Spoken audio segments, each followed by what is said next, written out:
All right. Hello, everyone.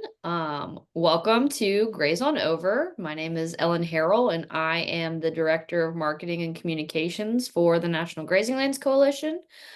Today, we have Bree Owens, who is the Director of Western Programs for NatGLC, and she is going to be presenting about the Western Grazing Network, which I'm super excited to, even though I'm a staff member, learn more about and have a really great dialogue. And so if you guys are listening and you have questions as Bree goes, you're more than welcome to add questions to the chat. We have a couple folks that'll be monitoring that. But typically our presentations kind of go with the slides, and then we definitely have time allocated at the end for open dialogue. But if you have specific questions, feel free to unmute or add them to the chat. With that being said, I will continue to admit people as they get on, Bree, but if you want to start, um, we can get started. Okay, sounds great. Thanks, Ellen. And this is a perfect crew that's on here today because with the Western Grazing Network, we are all about learning together and dialoguing. So as I roll through these slides, feel free, put questions in the chat, put comments, the rest of the team, because we have so many team members on here today, put comments in the chat. And I'm happy to just kind of dialogue as we go through these slides and have a conversation and let the conversation evolve. I don't need to just be presenting. So this is great. All right. Thanks, Haley. So today we are talking about the Western Grazing Network. And real quick, I'm Bree Owens. Know all of you on the call today, but maybe if others listen in, I serve as the Director of Western Programs with NatGLC. And this is a program that we have just kicked off in the last 6 months and just been building the team, the community hubs, and we are really excited for where we're headed with it. Okay, go ahead, Haley.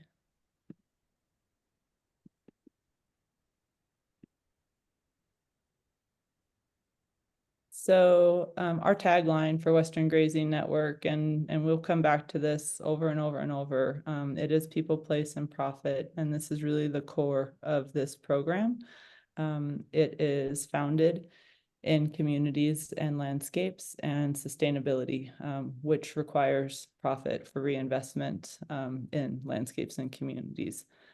So it really is thinking about how do we secure a bottom line that works for producers into the long term so that they can continue to steward landscapes. And bump ahead. So this concept, we've talked about this a lot with the team, and the importance of stewardship. But when we think about stewardship, that it requires people. It requires stewards being out there on the land, working with livestock, natural resources. But then diving down a little bit deeper into that, words really matter. And so these are just kind of some definitions to get us on the same page as we continue to have this conversation and explore the opportunity of the Western Grazing Network. So what is stewardship? It's a word we use more and more and more. I'm seeing it all over the place. It's a word I really love because it brings together all the conversations I've been having with ranchers and rural communities throughout my career about this place of overlap of management and conservation. And even those words, right, have different connotations to us. But for some people, management just encompasses conservation. For some people, conservation encompasses management, but they can also be distinct in some places. And so this really is that blending of the two. And the idea of taking care of something that's been entrusted to us and going a step further, that involves responsibility, and that can feel a little daunting at times, and a little overwhelming. But I came across this quote that responsibility is just the ability to respond. And that's what we have, and especially when we're working in community together. So I love that. And this idea of stewardship economies came to me the last year through a great partner organization, RVCC, Rural Voices for for Conservation Coalition. Oh, man, almost there. And this really is the blending of people and place to think about the long-term viability of stewardship of our landscapes. And again, back to this idea of profit. It's a necessary component if we want to continue to reinvest and steward these places. So the profit through goods and services, and which is really, as we get into this conversation about Western Grazing Network, what we're going to dive deeper into. And then we talk about landscape health or functional lot or ecosystem health. And so simply defining that as the ability to support life and all the life that is out there. One of our partners on this project, Northway Ranch Services with James Rogers, he has this concept of heartbeats on the range. And that's what this is, all of the heartbeats out there. And keep going. Thanks. So a little bit more on this idea of stewardship economy.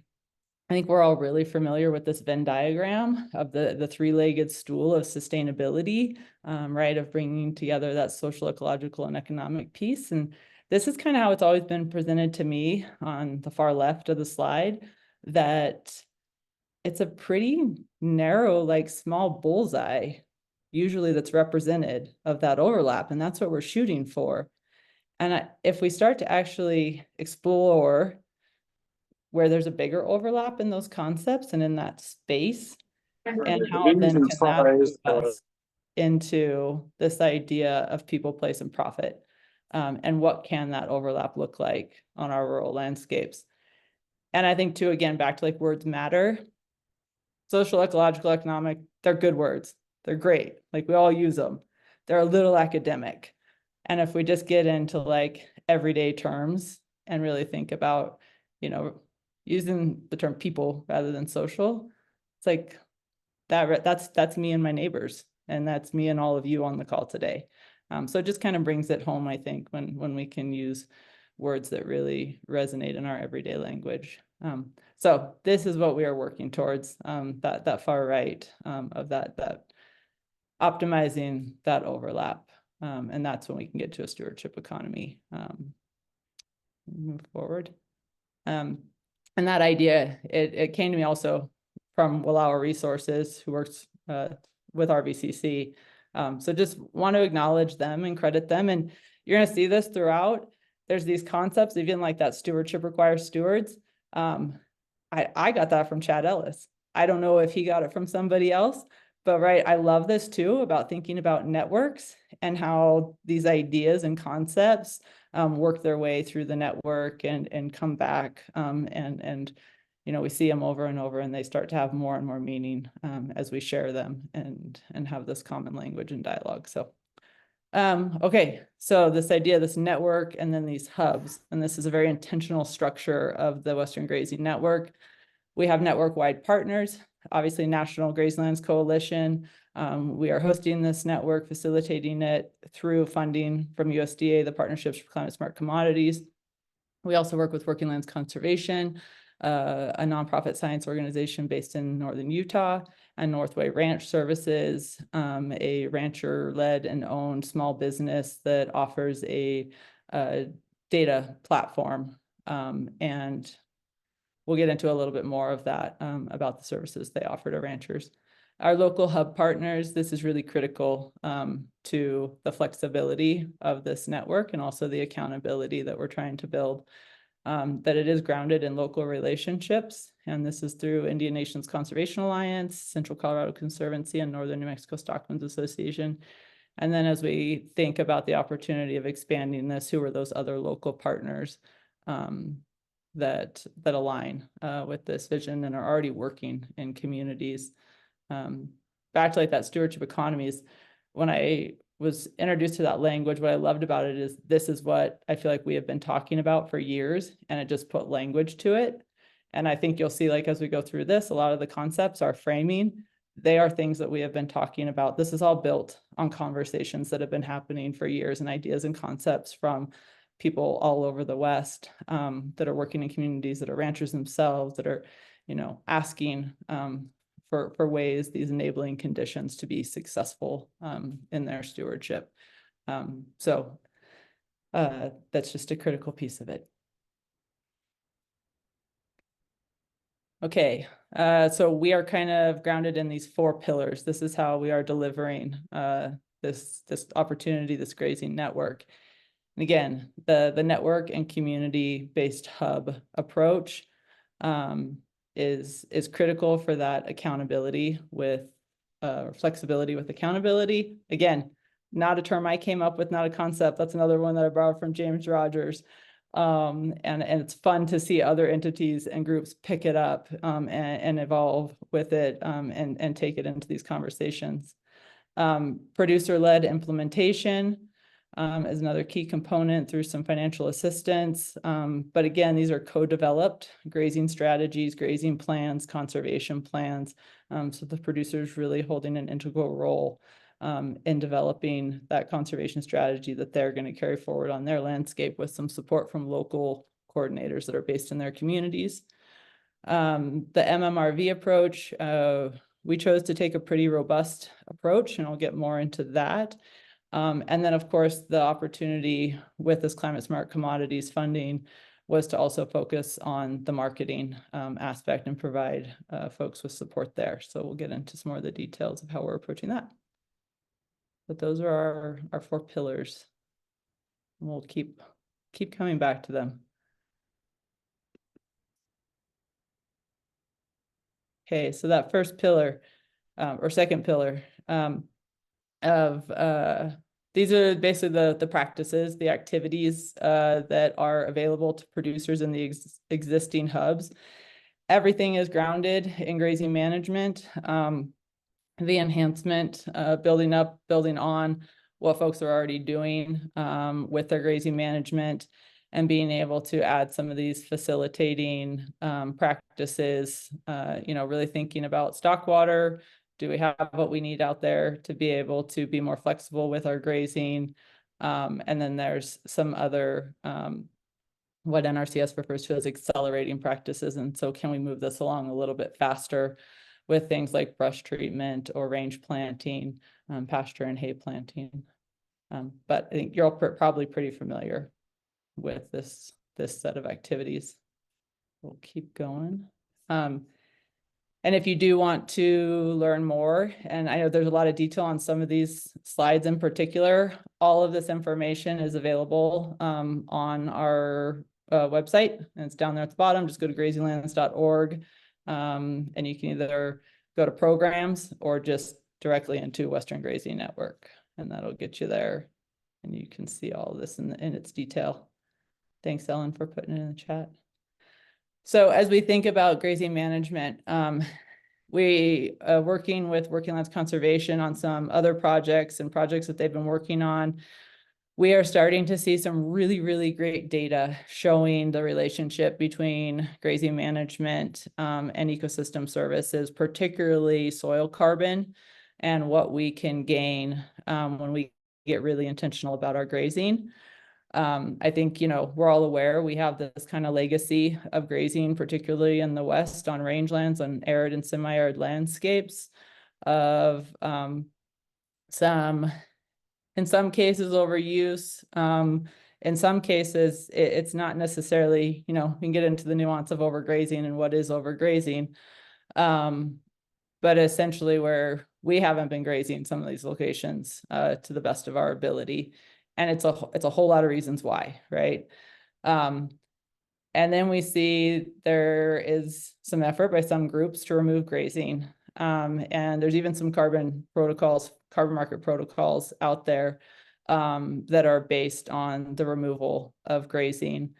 And the data says we get a bump immediately. I mean, we see it, we get a bump in productivity. We might get a short-term bump in carbon cycling in that system. But over time, we know that these plants evolved with grazing, these systems evolved with grazing, they need impact. And so even though we might get a bump, after a certain number of years, we're actually going to start to see that decline. But where we really, really get the positive impact, and I think as most of you all know, is when we have really well-managed, intentional, adaptive grazing. And that's when we can see productivity go up, forage productivity, livestock productivity. And then we can start to what we're starting to find with the data is that correlates with the below ground productivity. And we do have more microbial activity, more water holding capacity in those soils, greater rooting capacity in those soils, and the whole system is just thriving. And again, that ability to support life, it's pumping. Keep going here.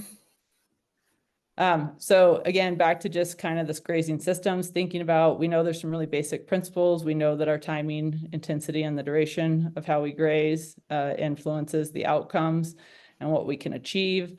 You know, there are these principles that some people have put forth, and I know that there's still a lot of conversation going on within the grazing community and the scientific community about these principles. Again, this is all within your context, right? It's all within your individual ranch, your individual landscape. And so it is about like where possible. And even when you start to think about implementing the shortest graze period possible with the longest recovery period possible, there's a balance between those two things, because you might get the shortest graze period, but then that's actually going to shorten your recovery period if you're not planning out and thinking about when you're going to be coming back to a pasture. So I'm sure for the most part, you're all familiar with these to some degree. Happy, we're going to have questions and discussion at the end. If we want to come back to talking about grazing and grazing principles, happy to do that. But this is what we're thinking about. We are managing systems. It's complex. Everything is within your context. And I love, again, these little like snippets of just like brilliance that come from the people that we've gotten to interact with.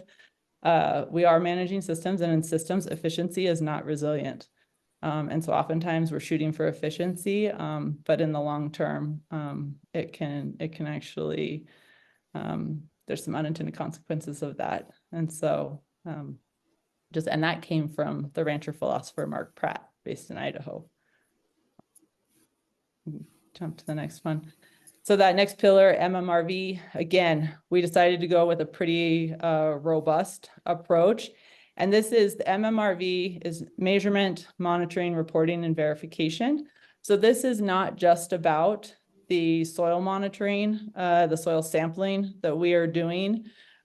This is the full gamut of our data system with Northway Ranch Services, how we're aggregating all this data, combined with the management data that these producers are implementing, the activities that they're implementing, and then starting to combine and visualize that. And this is part of the exciting aspect of the partners that are on this project. Because ultimately what we can do is with the reporting, we can report back to producers. They can be part of this analysis and synthesis and interpretation of the data. And they can use that to continue to, adaptively manage. We can use this for reporting back to USDA and other funders who are investing in this program with us. And we can also use this ultimately for the verification. If folks decide to move forward with added value commodity sales, either through an inset or through an offset credit, a carbon credit type of pathway, we will have the data to verify that credit and know that we are putting something out there on the marketplace that is valid, and we truly are meeting the ecosystem service outcomes that we are shooting for in order to bring back revenue to these landscapes. You can bump ahead, and again, happy to go into any more detail on any of these aspects. This is just a screenshot of Northway Ranch Services, and so they offer a system, super user-friendly. We are so excited about it. The producers that we're working with, and they work with a lot of other producers outside of our network as well. They work with the Grazewell program with Country Natural Beef and Sustainable Northwest, and then also just independent clients. And I was on a call yesterday where somebody stated that there is no app out there, or will there ever be an app out there that ranchers and farmers use? And I just wanted to like chime in and say that's not true, because this is one. And I think when an app is developed by ranchers for ranchers with some really, really smart GIS people, you can actually get to a rancher-friendly app that provides a lot of value. So again, we're just excited for what this is offering to the network and the participants. Can jump ahead. I think probably, sorry, I know a lot of you on the call have heard about the Three Creeks Grazing Project that Working Lands Conservation has been working on. This is some of what led to our monitoring protocol, our soil protocol with this network, based on their experience on this landscape and some other landscapes in the West that are extensive graze landscapes, and looking at that interaction, that relationship between grazing management and ecosystem service outcomes. They are capturing really robust data across this landscape. And there is also this comparison site of deseret land and livestock that has been adaptively managing for the last 40 years. And so there's this before and after opportunity, and also this comparison opportunity. So just wanted to present this as kind of a model which has informed how we are approaching the data capture, and again, the synthesis for the Western Grazing Network. You can bump ahead, we'll show a little bit more. I'll keep going, please. So we chose to do a stratified soil sampling approach. And this fits in with carbon market registry protocols and their requirements. This takes a lot of time and effort, but we feel like in order to continue to improve the models, the greenhouse gas models that are out there, particularly for Western landscapes that are very diverse and complex, and in these semi-arid, arid landscapes, getting this level of intensity of data collection at this time is really important.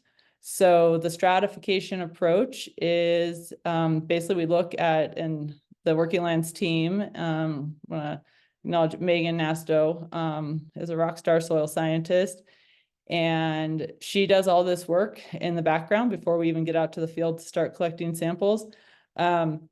She is looking at soil type. She's looking at soil moisture. That's in that middle slide there. She is looking at ecotypes or using ESDs, ecological site descriptions, so looking at vegetation communities. She will look at topography. We incorporate past management histories on these properties. And all of this is informing how these strata get developed. And then we go in and we place a certain number of sampling points within each strata. And this ultimately gets us to a scientifically, statistically robust number of samples across a given property to get a really, really strong estimate of what the current carbon pool, soil carbon pool is on that landscape. So this gives us a super robust baseline for when we do move forward. It's really helping to build our understanding, again, of that relationship between grazing strategies and soil carbon outcomes. And I don't think we could get to that level of understanding without this intensity at this time, because our models just, there's not enough data to really inform the models at this point. So that's the approach we took. If you want to keep going. So that final pillar, marketing, as you all know, and Haley, you can jump to the next one. And again, all this information, if you want to read that detail, it's all available on the website. There's a link to a one-pager, which has each of these slides. So as you all know, we have this amazing resource base across the US. And this is primarily where our working lands are, where our rural communities are. And this is where we are all receiving water, minerals, supplying food. But sadly, right, there is this extraction aspect of it as these resources are moving from rural spaces, working lands into urban communities. And the idea of where is that appropriate, because we are feeding a nation, but also the other elements that we have been extracting. And it's been people, because for a long time, and I think this has shifted in this most recent generation where people are wanting to come back and get re-engaged in their family ranches or even start first generation operations. But for a long time, we were extracting people from rural landscapes and communities. And with that was the knowledge and skill set and that history of successful and failed attempts of stewardship. And essentially we were extracting economies. And so when we think about this resource base and the value proposition of where value is derived through the supply chain, whether it's goods or services, it's often the inverse from where the resources are coming from. And so what we are really trying to do through the Western Grazing Network is create this new model, shake things up, and make sure that value is coming back to these landscapes and communities, again, for that long-term investment. Because if we truly want these lands to sustain and continue to provide for us, we are going to have to reinvest in them. Bump ahead. So we know each community, each operator is unique. There's a lot of people that have gone the direct marketing route, and that's awesome. A lot more conversations about regional food systems, and that's really exciting. There are still people like me. I market weaned calves. I do it through my local sale barn. I'm probably going to continue to do that for a while because it is what works for me in my operation. And so really trying to meet each producer, each community where they're at, what works for them. There's a lot of opportunity in that traditional supply chain. And there's also a lot of opportunity with these ideas of building up regional food systems. So through the network, we are exploring pathways for both. And excited about the conversations that are happening in all those different pathways. So just wanted to note that. Keep rolling. And I love this. Okay, so one of my things like about this whole climate smart commodities program, and I know there's been controversy about it. There was, skepticism, there was excitement. It's been all over the board, and had a lot of different conversations with different people of what are the outcomes of this massive, massive infusion of money from USDA and this investment in this approach. What I love about this approach is that it does tie commodity ag production to this exploration of ecosystem services. And so again, it's that stewardship piece, right? It is the overlap of management and conservation. And so that kind of led to this little meme. Yeah, that thinking of carbon, it's what's for dinner. So I just love that we're moving in that direction. So just again, in summary, big picture, we are really looking at shaking things up, creating a market system that does distribute the value equitably, creates opportunity for people to reinvest in their communities, their landscapes, their operations, and ultimately their stewardship. And I just think that, we as a team, we are excited. The whole network partners are excited about where this is headed. You can jump real quick. I think next is, a map. These are the 3 current hubs. So you can see there, New Mexico, Arizona, Colorado represented by those 3 outlines. And you can jump to the next one because the vision is truly for a West-wide network, and then hopefully even expanding beyond that and bringing this opportunity to producers in the Midwest and East if this resonates and works for their communities. Next slide. So this is just, if you want to go to the website, again, learn more, explore more, there's a QR code for the website. And then final, we have a community survey that we've just put together, and we would really, really appreciate if anybody is interested, whether you are in the West or not, if you would be willing to take this, because we really are exploring, does this whole approach, does this concept, does it work for people? Is it what they're looking for? We would love any feedback. If you have interest in exploring, developing a hub with us, we would love to look at that too. Love to have a conversation with you. So, and just thank you, because the world truly is a better place with all of you in it, taking care of land and livestock. Robin, I see your question. Yes, right now in terms of financial assistance, technical assistance, having local coordinators on the ground, it is in those 3 locations.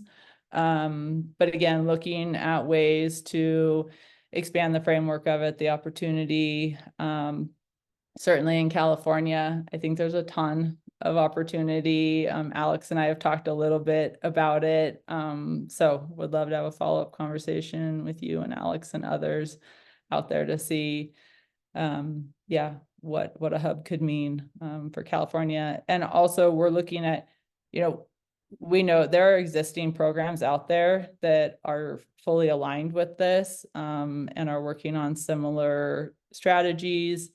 And so I think there's opportunity to partner with other existing, co-ops or ag groups that really are aligned with this vision.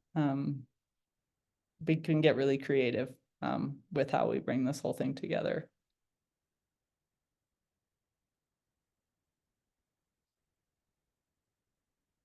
Any other questions or comments? Or from the team? You guys chime in. Yeah, Josh, going a little deeper on insets and offsets. How can the data help possibly get more funding for Western states?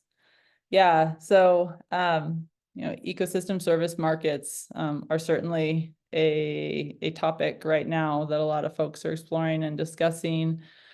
I think I'll say, the idea of payments for ecosystem services have been around for a really long time. This is not a new concept, but I think this specific approach that we are seeing now with carbon markets is a newer strategy.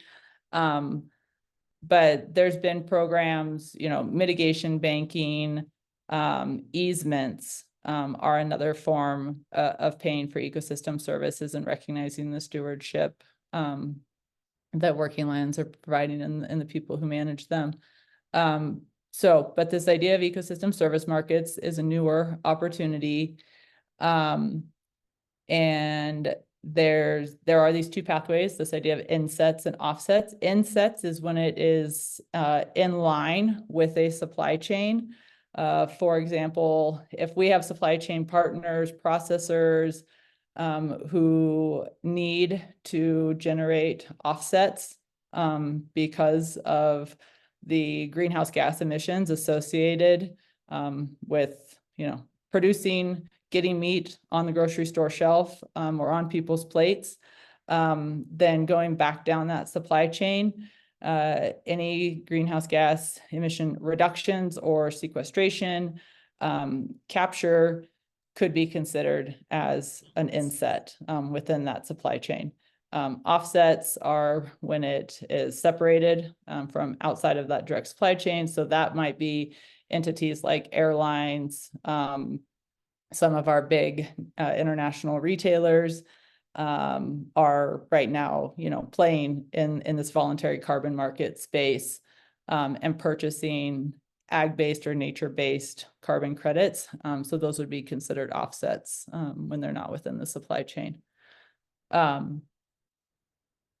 Happy to talk more and hear from folks too, because I know it's, seen as a big opportunity. It's also, there's a lot of concern. I mean, I'm sure you guys have seen the articles on greenwashing and how do these markets evolve and how do we add accountability? And there's a lot of different players in these voluntary carbon market spaces.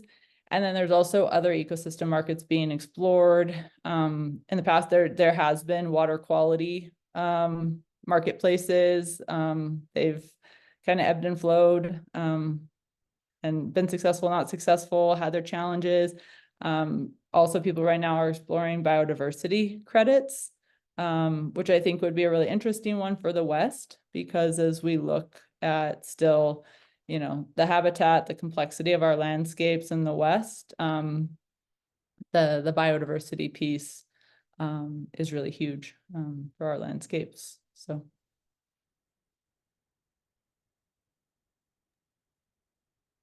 Bree, I have a question. Yeah. So can you just kind of talk through some of the process of, say, I want to sign up Like what is the commitment from the producer based on like how much of the data input are they doing individually? How much is there going to be support from our team? And then as well as the partners, like maybe a percentage of interfacing with each of the partners. Yeah, good question. And again, I think we have this example of what's happening in these 3 existing hubs through the climate smart commodity funding from USDA. As this evolves and expands, this can look very different. So right now we do have local coordinators, both that are NatGLC staff and partner staff, and they are working very closely in these local communities. They live in these local communities, those hub geographies. And so they are providing direct one-on-one support to ranchers in those hubs, exploring, again, those conservation activities as part of a grazing system uplift. And then there's interaction with our partners as well. As we speak, I'm actually sitting in northern New Mexico right now, and the science team is up the hill on a property collecting soil samples, and there's a lot of dialogue and conversation with those producers, trying to, again, build understanding right across the whole community of the connection between our grazing approaches and the outcomes. And so being out there, being able to talk about the science, being able to talk about the market opportunities, there is a lot of ongoing regular conversation, interaction.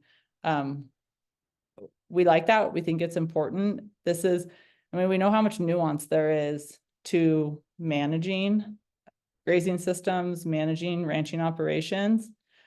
And when we start to add in then like, how do we monitor those systems? There has to be, I think, a matchup in that nuance to the question that we're trying to ask. And so there's a lot of interaction. And then with Northway and that system, that too, they're a great team. They have been, as we start to onboard producers, not everybody is excited about yet one more app. So some producers are like, yeah, that's great. Put my data in there. I know it's there. I know there's like some magic happening and things getting layered and we're going to learn some things. But I don't want to be the one inputting it. And there are other producers who are already jumping in, starting to input, map out their own, properties, leases, fields, things within those. That system has the ability to capture a lot of notes. And so as people are grazing, we were just out in the field yesterday with a producer, and he wants to capture drone footage, and he wants to capture photos, and he wants to capture notes. He's a pretty intensive manager, particularly depending on which property. And so there's some properties he's doing daily moves. He is wanting to capture photos, and that Northway app would allow him to do that. And then it ties right back into all the soil sampling data, the conservation activity data. It will all be layered in there. So I think the ability, we often hear like, what's the value of data? And I think for a lot of us as producers, it's really being able to share our story and have it backed up by this additional information, whether that is productivity data, soil health data, management data. It's there, it's being captured, it's consistent. So did that answer your question? Roundabout way. Yeah. Yeah. Kelly, thanks for sharing the Kansas GLC project. Would love to learn more about it. I've seen it, pop up in a few places. And Elliot, a little bit more info. Elliot, do you want to jump in and share some of the stuff that we're exploring with marketing, specifically around regional food systems? Sure. As we know, it's what's necessary to get high quality products from pasture to plate is really identifying in our three hubs, the meat processors, and then also going in the markets, identifying the markets that go along with that. And one example is, for example, food hubs. And I'll just talk about the San Luis Valley Food Hub that we have in the San Luis Valley. They source from local ranchers, and then they have like 7 trucks that they deliver. And in Colorado, they go all the way from the San Luis Valley to Durango, or they'll go north to Colorado Springs. It's great because they deliver once a week, and just knowing that we're we're in New Mexico and Arizona, they're willing to even expand into those markets, which is great. We're identifying farmers markets, specialty restaurants, that kind of thing. And it's all really exciting because it provides more options for these producers. And many times they don't have the time to develop or learn about all these things.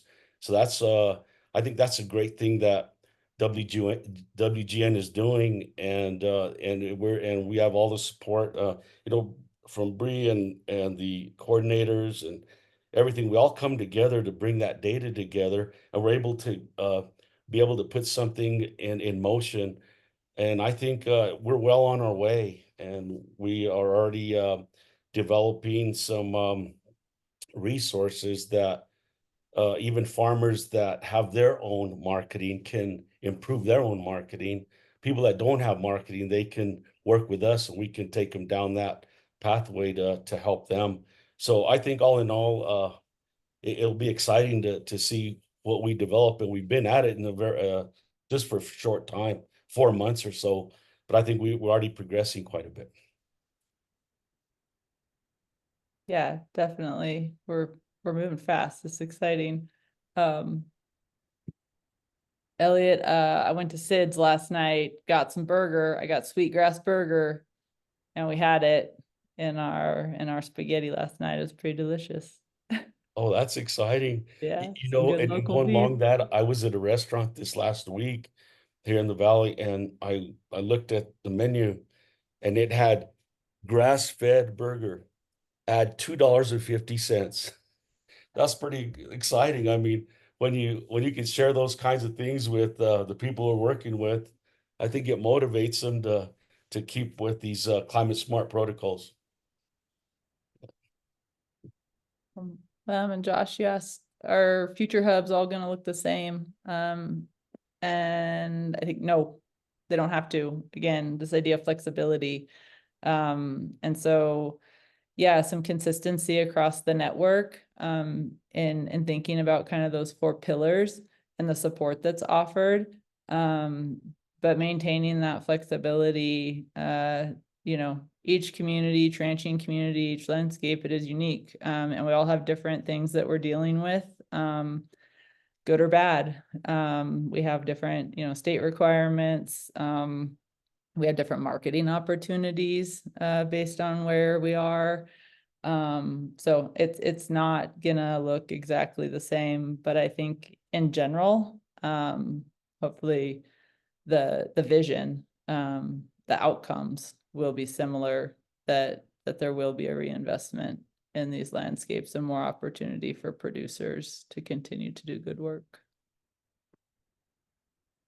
What parts of WGN am I most excited about right now? Oh geez, man, all of it.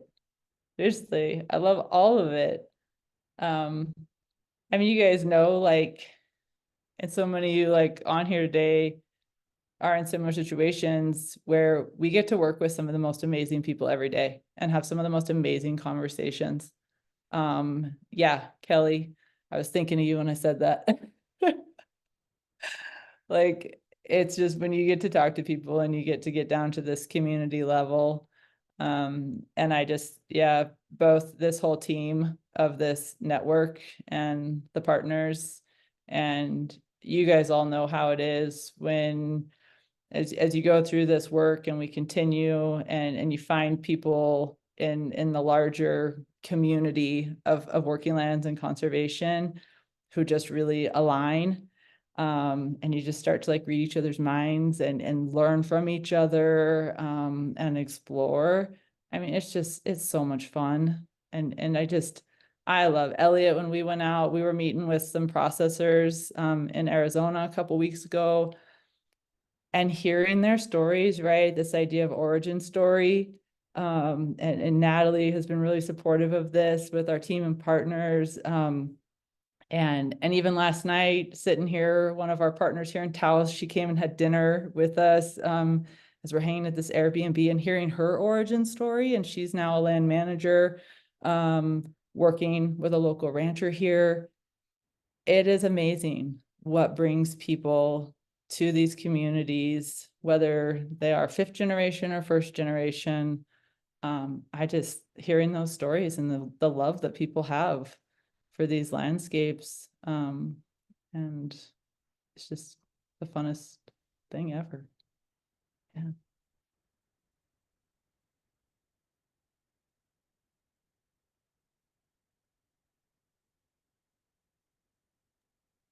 So kind of rounding it out, we probably have time for one or two more questions, but Bree, could you tell us how complicated or easy it is to get involved, to sign up? How do we do it?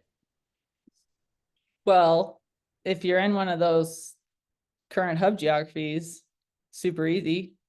Just reach out to your local coordinator, which is Josh Waters, is based in San Luis Valley, and Heather Mills is based up in the Salida, Central Colorado region. Natalie, our network manager, is also in that region.